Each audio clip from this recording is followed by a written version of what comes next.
And knowing is half the battle. G.I. Joe! Because knowledge is power!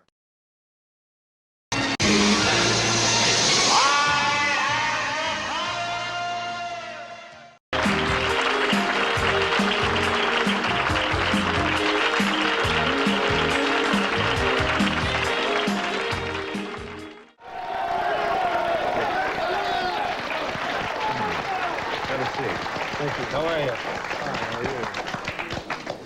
This is Khalid Muhammad, former national representative of Minister Louis Farrakhan of the Nation of Islam. Mr. Muhammad is the man who made so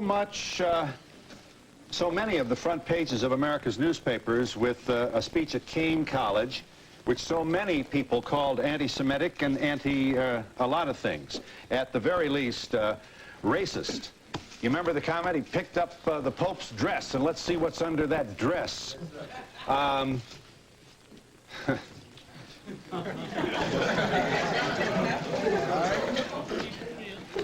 Here's what you said about Colin Ferguson, the man who shot a Jamaican a black male who shot 6 people on the Long Island train. Mr. Muhammad speaks. Where they set black inmates up in these jails and penitentiaries, and in particular there in Nassau County, and pulled all the black officers out and the black inmates so they could jump on Brother Colin Ferguson, because they were mad with him for catching the Long Island train and killing all them white folks. I love Colin Ferguson.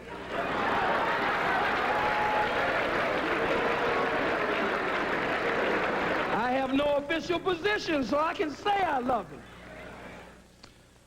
You love a man who randomly killed 6 people on a commuter train?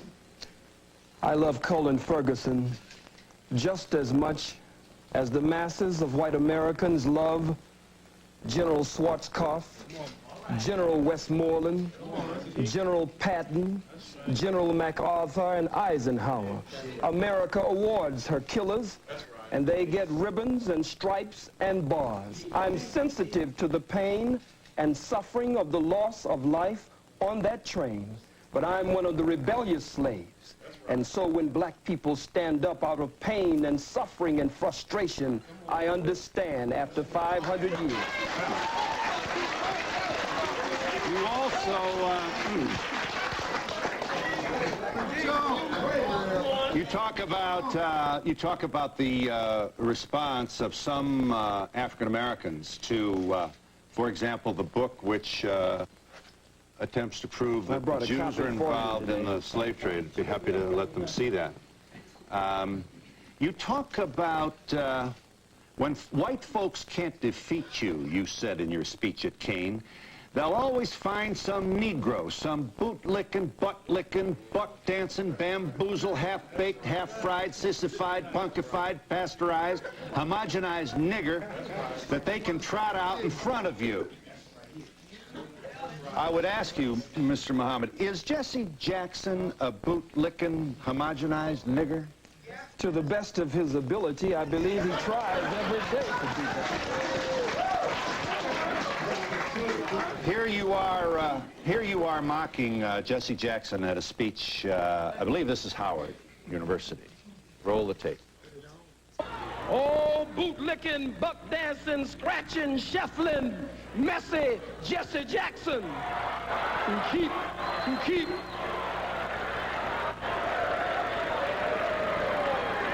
I am a somebody.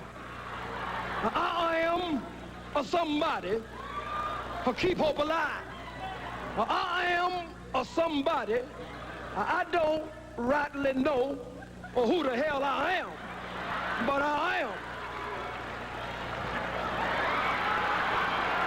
somebody. Yeah. Are you an entertainer, or are you a committed person to black people? I'm so glad you asked that question. I believe that the liberation and salvation of the black nation must be brought about by black people gaining a thorough knowledge of self after our 500 to 6,000 year Holocaust where we have lost over 600 million. And so I believe that that education process must be a process of two steps: inspiration and information. So I seriously give information, but black people are a people of rhythm and spirit, so I also give inspiration.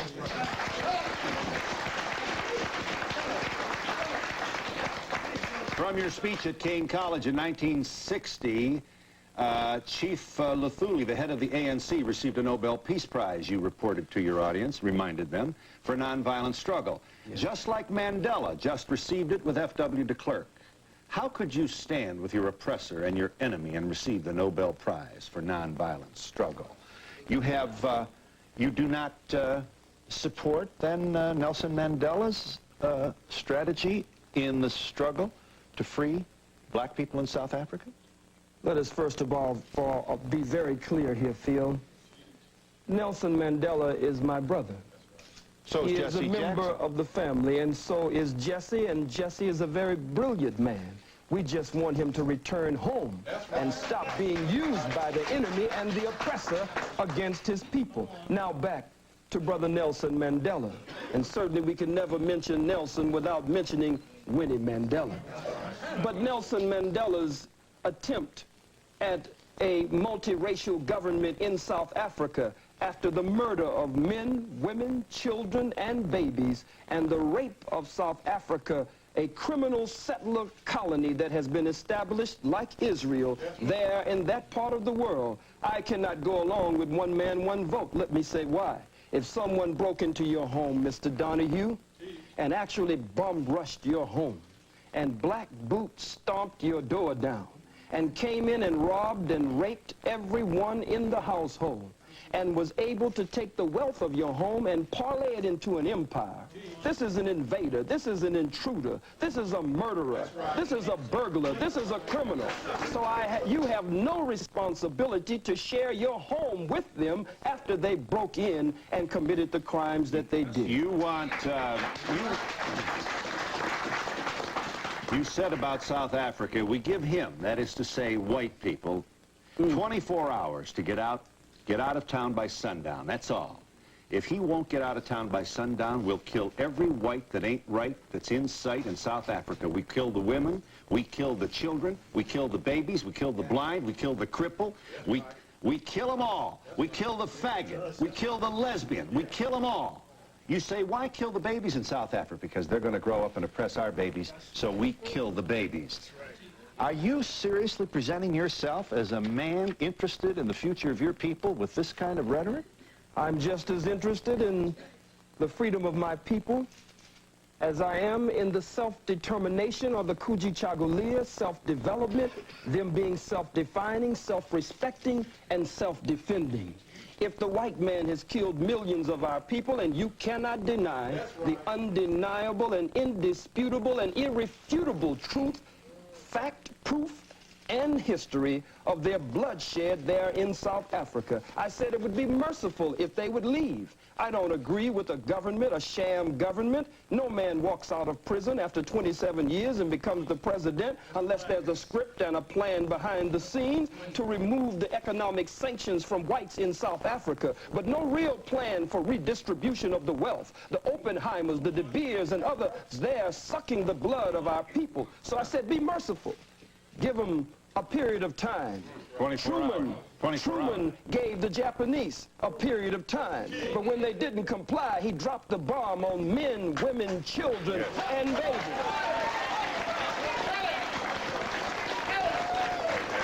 I make no apology for that statement. I believe that the invasion of South Africa was an act of unprovoked war. One nation against another nation, and nations must fight for the self-determination. They had no business there, Mr. Donahue. Yes. Would you like to see Aristide return to Haiti to his rightful, duly elected position as president? From what I have learned and studied of President Aristide, from what I can see and those I've been privileged to talk to who are close to him, he appears to be a very sincere man. He appears to be a man who really loves our people there and wants to see our people breathe free and correct the problems that colonialism and other disruptions is very definitely at the root of. However, Phil, I do not want to see my beloved brother, President Aristide, returned to Haiti by the power of a Bill Clinton. Because if Bill Clinton can help to return him there, he will always attempt to be the puppeteer who will pull the strings and try to dictate to my brother how he should carry out the affairs of government there. Mm-hmm. Your comments appear to bespeak a political position in which you have no interest at all in reaching out and hoping and working for a multiracial community of harmony and peace. Am I correct in saying you have forsaken that ideal? My arms are tired, Phil. We've reached out for 500 years. Too late now. We've faced tanks. We've faced water hoses and cattle prods. Vicious dogs bit the breast of black women off in those protest marches of the civil rights movement. Vicious four-legged dogs sicked on us by two-legged dogs, bit into the groin and the private parts of black men, women, and children. So, Mr. Donahue, I believe that the white man is absolutely disagreeable to live with in peace, and that no one has been able to get along with him nowhere on the face 196,940,000 square miles of the planet Earth. And so you will continue this rhetoric. You will continue and action. And action. Action. What kind of action? Strategy to affect what in the United States of America? Let's start with us. No wise general sits with a representative of the opposition to discuss battle strategy and battle plans before the entire world. I don't think that would be wise. Mm-hmm. But the mission of the most honorable Elijah Muhammad and the mission of my spiritual father, the Honorable Minister Louis Farrakhan, whom I love very much, and I want to be in that number when he takes 1 million black men to Washington, D.C. to call for reparations and justice. Their work is a work of liberation and salvation. Their work is a work to raise the mentally and spiritually dead black man and woman after we have been robbed of our names, our language, our religion, our culture, our God, our folkways, mores, and robbed of a power, the power of our own being. Lift up the Pope's skirt to see what's under there. This is high school stuff. Words like faggot. It's an immature sort of failure to really get out of the old Beavis Butthead kind of environment. Certainly you can't be proud of this kind of language that you use. Well, if it is high school, then the Bible, listen for a second, the Bible speaks of lifting up the skirts of the garment. Oh, I'm surprised that you feel. It's a metaphor. It's symbolic language. I'm not at all interested in what is under the Pope's clothes. I'm not into that. It's a metaphor.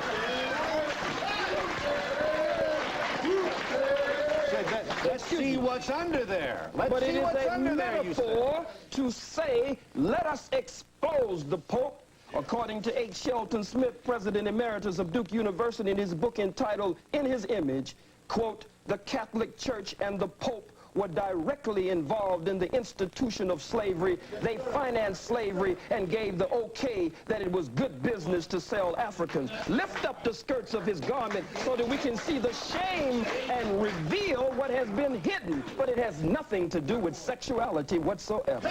Well, what do you suspect has been hidden?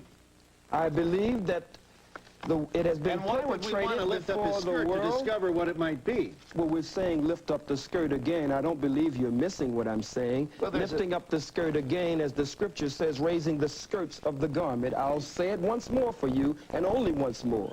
Has to do with revealing the history, the hidden history. When you lift up someone's garments, then you show their shame. You show up their private parts, that which they normally hide from the rest of the world. I'm not dealing with organs under the garment. I'm dealing with the organ of slavery and those parts that have been kept private from the masses of the people. We are in New York City with Khalid Muhammad, and we'll be back in just a moment. Here is just one of the comments that provoked the Anti-Defamation League to take out a full-page ad in the New York Times and other newspapers.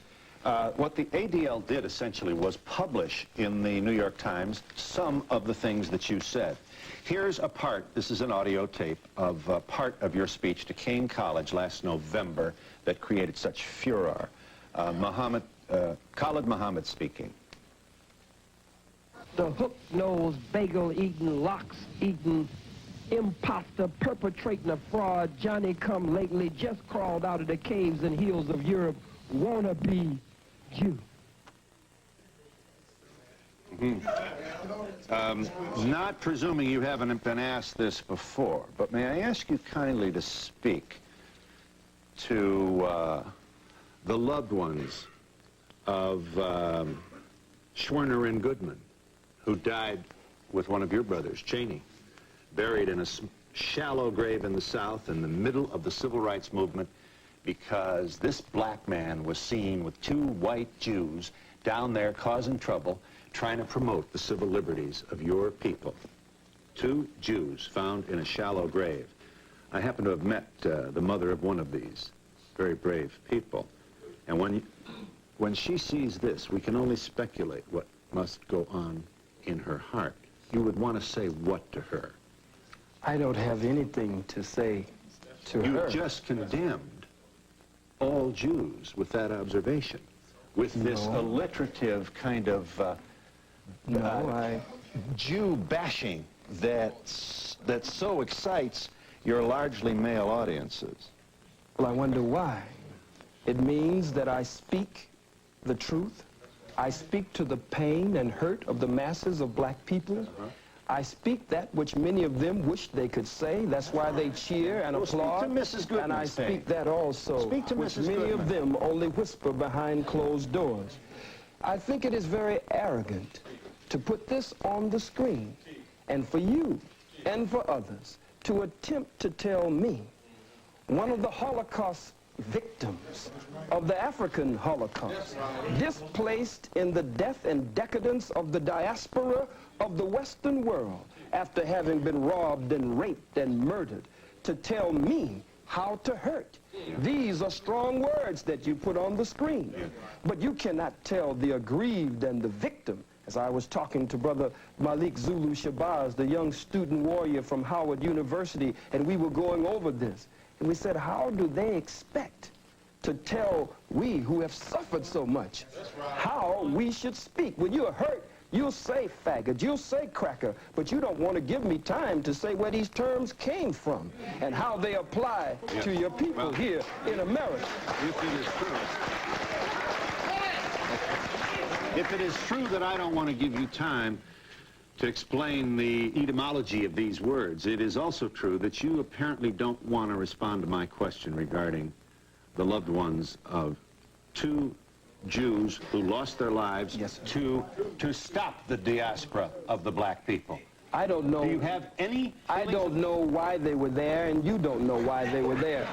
But Really? I must say this. So you're wondering whether they were there for your people? I'm not wondering at all about them. What do you... I'm concerned with the suffering and the pain of the masses of black people. No one wants to pay reparations. The Jews received over $100 billion in reparations and gets $4 billion annually. A Holocaust museum was set up for them on this soil for over $200 million, and they get $21 million annually just for operating expenses. But the Catholic Church, the Pope, the Jews, the Arabs, white people in general, no one wants to pay reparations to these, the sons and daughters of Africa. So I speak to them. I don't speak. I speak to them. I don't speak to the family of those two Jews. There are too many of us for me to speak to them.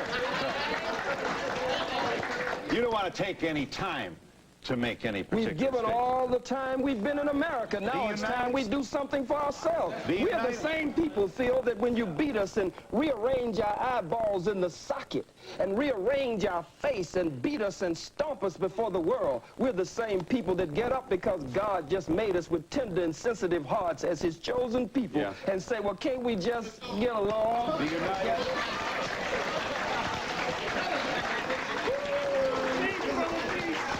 The United States House of Representatives, in an unprecedented action, I don't know whether there's a precedent for the U.S. House to take its time to debate and vote on the condemnation of a private citizen, but it has done that. 435 members of the House of Representatives debating the condemnation of Mr. Muhammad. Here are two members of the House on opposing sides. Calling for the censoring of Mr. Muhammad is Congressman Lantos, followed by Congressman Abercrombie, who makes a statement in behalf of free speech. Watch this, House of Representatives. On November 29, 1993, at Keene College in New Jersey, Mr. Khalid Mohammed, a senior representative of the Nation of Islam, delivered an outrageous and violent attack on the principles of racial, religious, and ethnic intolerance. His attempt to incite violence by preaching bigotry and hatred must be swiftly and forcefully condemned by this body. Governmental sanction against any speech, objectionable as it may be, is always suspect. The Constitution has proven to be our strongest safeguard against the Mohammeds of the world. Let us respect and revere the Constitution of the United States and vote down this resolution. Congressman Abercrombie's position did not carry. The final vote by the House of Representatives on the matter of condemning Mr. Muhammad was 361 yea, 34 nay. You have, sir, been condemned by the United States House of Representatives. I assume you are flattered by that action.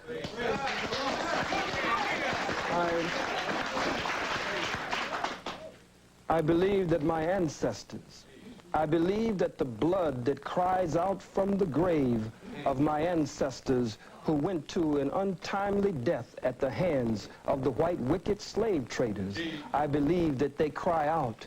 Their spirit is around me, and their spirit emanates from me. And I believe that as a righteous man of God, but as a freedom fighter and a revolutionary, it is one of the greatest honors that could be paid. And we'll be back in just a moment.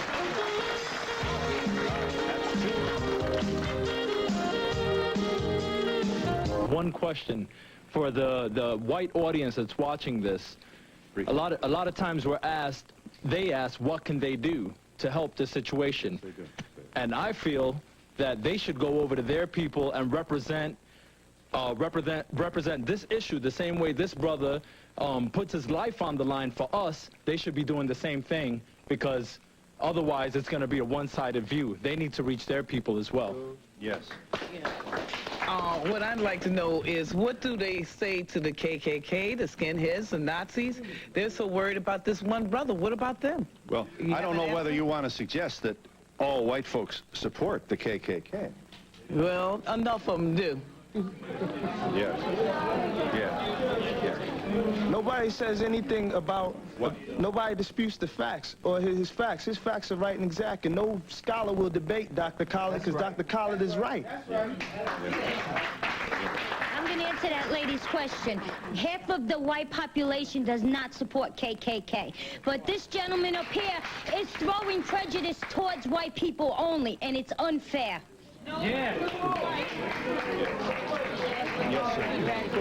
Yes, my thing is, if what he's saying is not true, let's bring somebody forward to prove him to be a liar. Muhammad, can you please tell me why it's blacks who are killing hundreds of thousands of blacks in Rwanda and other places? And can you please tell me why from Haiti, blacks from Haiti are just risking their lives to come here to the United States of America? tell you if I get a chance. Black people have been robbed, as I said earlier, of a knowledge of self. And when you rob people, sir, of a knowledge of self, then it means that they start to take on the characteristics and the nature of their oppressor and their colonizer. And his mind, by automatic, systematic, remote control, rules in our people. He gives them the guns and the weapons and the drugs and the alcohol, the way you did our brothers, the red man and the red woman, brothers and sisters, the way you did our Latino brothers and sisters, and then you pit one against the other and then say, look at what these people are doing.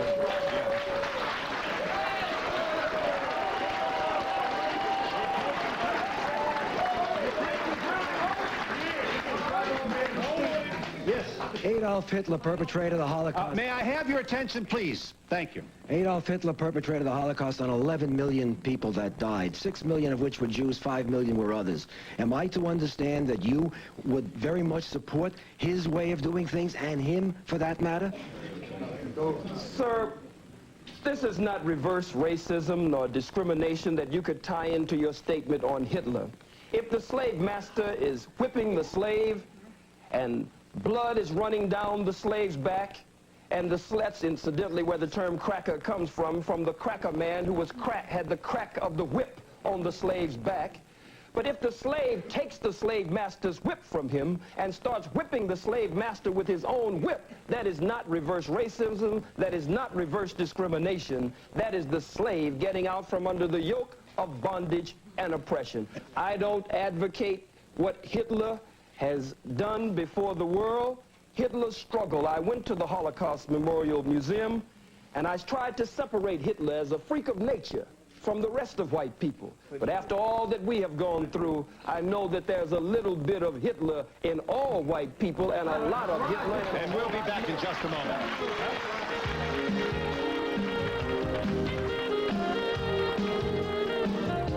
To the Jewish brother up there, well, not brother, but the Jewish man.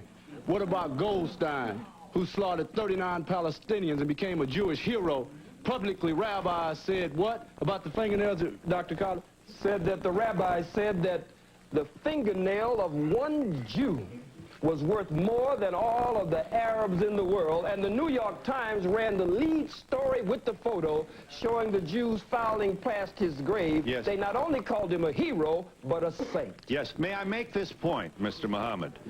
The atrocity perpetrated by Goldstein was roundly and publicly condemned by the entire leadership of the Jewish community in America, as well as the leaders of the state of Israel. Let me ask you this. They publicly condemned that action, and I can't even get you to look into the camera and convey even the remotest notion that you have in your heart some love for two Jews who died trying to save black people in the South. I speak of You cannot get me to look into the camera and do that. Yeah. May I ask you to kindly speak to that?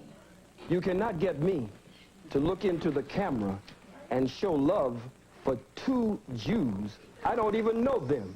I live with this pain and suffering every day among my own people. Look at our babies. They're in the Oakland, in the Bay Area. They're watching Schindler's List. You have your Schindler's List, but for us it's been a swindler's list because someone is attempting to steal our birthright. They stopped the movie.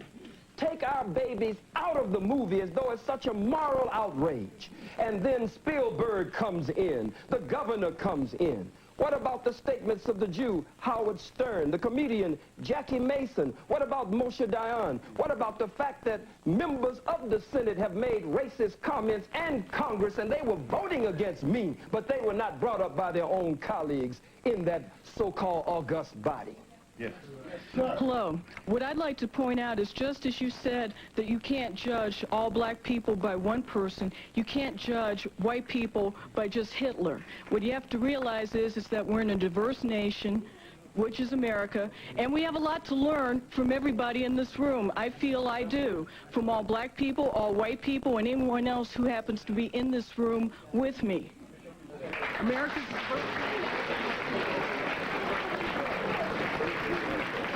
Briefly, sir. Yes, sir. Mr. Muhammad, could you please tell me Does Islam believe in Judaism and Christianity?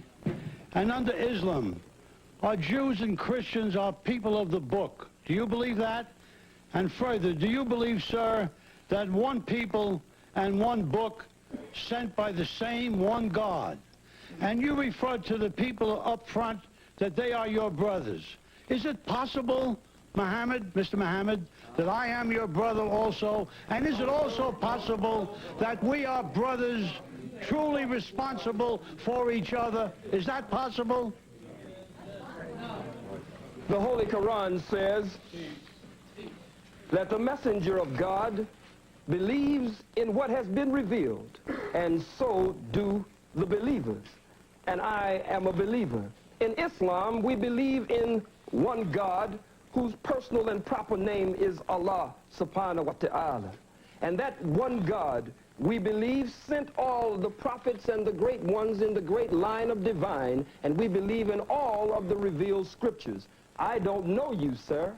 I could feel that if you were attempting to live according to the law of God, then you might be my brother in the faith, but not my brother by nature. That's right.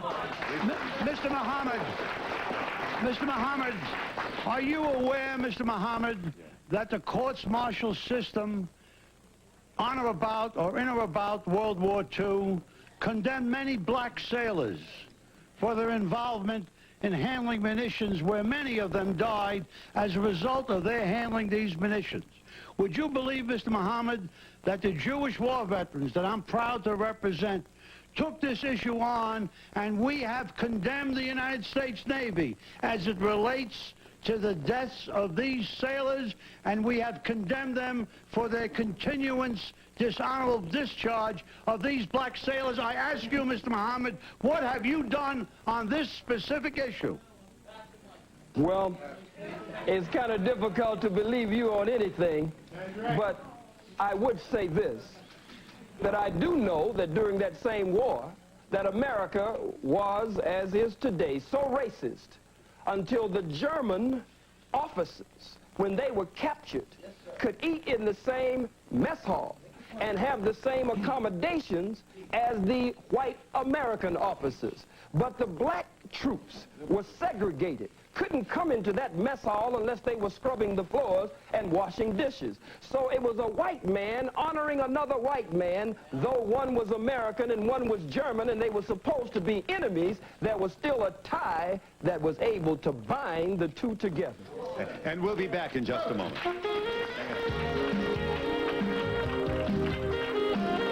You want to show that? What is that? Is that a... It's a black man being burned alive with an audience like this cheering and applauding and tiptoeing to get in the picture. Mm-hmm. Yes, ma'am. Yes, hi. Yes.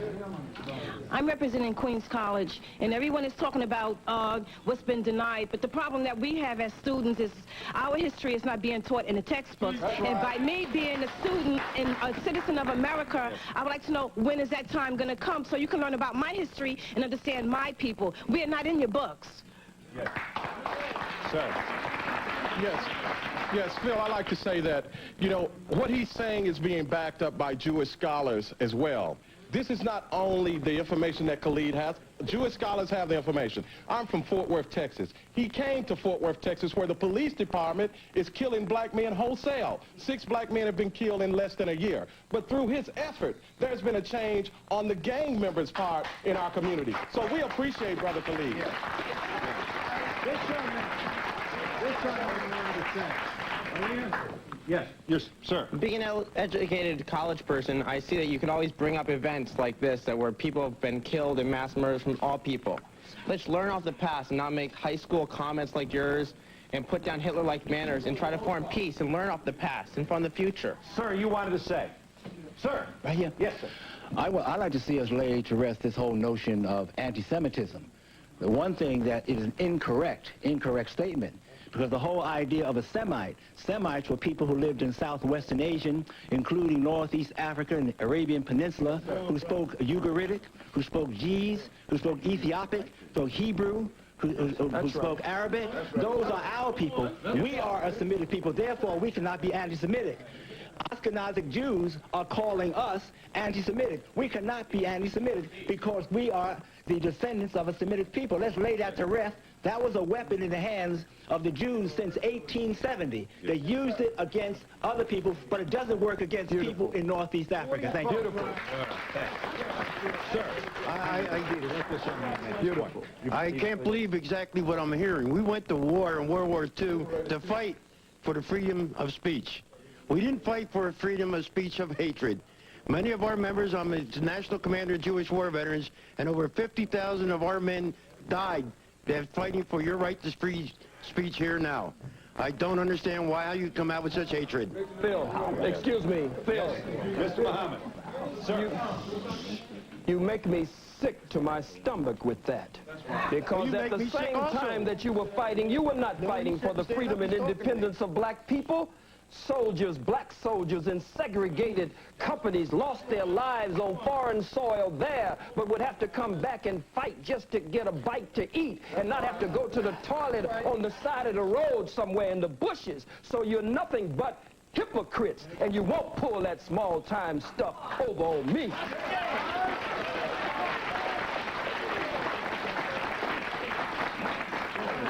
Yes, ma'am. Why don't we talk about how the merchant Jews come into our black neighborhoods and they suck the life and the money out of our neighborhoods and put it back into their neighborhoods? Briefly, sir. Briefly. First of all, I'd like to say peace to all the gods and the earths and all the people that came here to represent. Brother Khalid is definitely a true warrior in the cause of black struggle. What I'd like to say as a young black youth is that I feel that America has subjected me to a Holocaust. You understand? From all my ancestors all the way back to even right now, Rodney King, the brother in Staten Island, all we've been subject to is death and destruction here. And as far as Jewish people, in the Bible, it say that ye are of the synagogue of Satan. And I'd like to ask you people, why do you feel that you have cornered the market on sympathy, and why can't you feel the pain of the black Holocaust?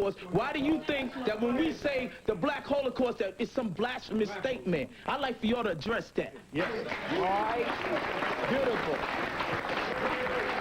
First of all, sir. Yes, first of all, with regard to the last speaker, the NAACP was partially founded by Jews. But now I'll get to my question. All right, now let me just say one final point. Go ahead. Eldridge Cleaver once said, if you're not part of the solution, you're part of the problem.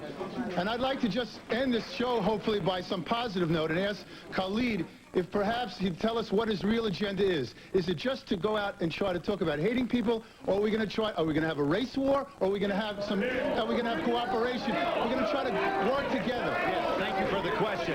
I'll give you an opportunity to answer that question when we come back in just a moment.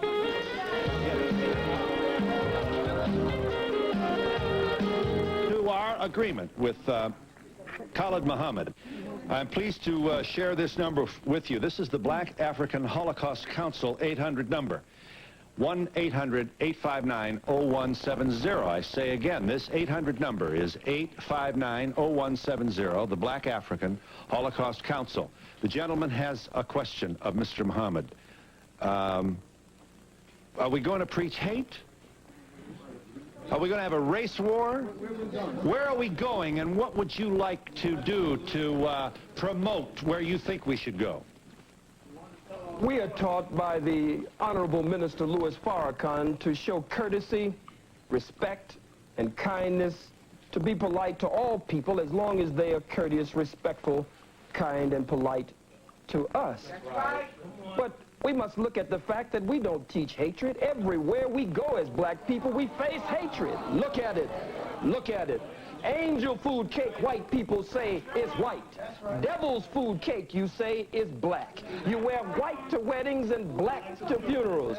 Black ball, black male. You give us a blonde-haired, blue-eyed, pale-skinned, buttermilk complexion Jesus in contradiction to the black Jesus with nappy hair in the Bible. Our own babies, according to behavioral scientists, our baby girls, when confronted with choosing between a black doll and a white doll, there's been so much damage done, they choose the white doll and say the black doll is ugly. So racism is everywhere, and it's institutionalized. We cannot really be racist, because racism is prejudice plus power. Nothing I say up here nor anywhere in the world will impact, stop fronting, will impact on any white folks in this audience, on your job, in politics, in economics, in housing, in the society. We don't have the power to do that, so we cannot be racist. You know what I'm saying?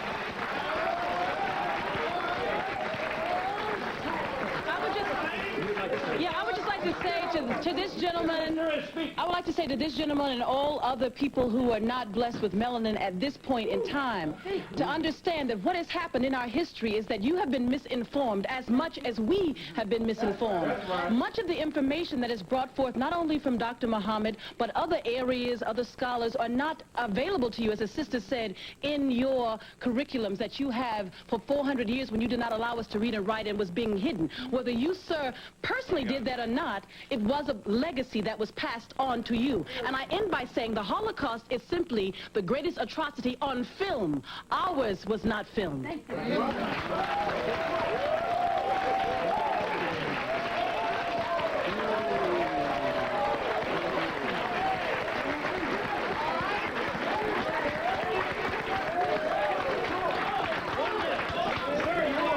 Yes. I don't understand Islam. I am a Christian. May I have your attention, please? Certainly. But I am a Christian, and you mentioned Jesus. And let's go back historically and see what Jesus did. Jesus died for me, and he died for you. Jesus is a God that loves all men, and all men are created equal. I just wanted to answer the gentleman over here's question. This young man wants to answer you. With respect to the race war, there will be a battle between black and white. And I fast and pray today that God, Allah, in his good time, remove all white folks from the planet Earth. And we'll be back in just a moment.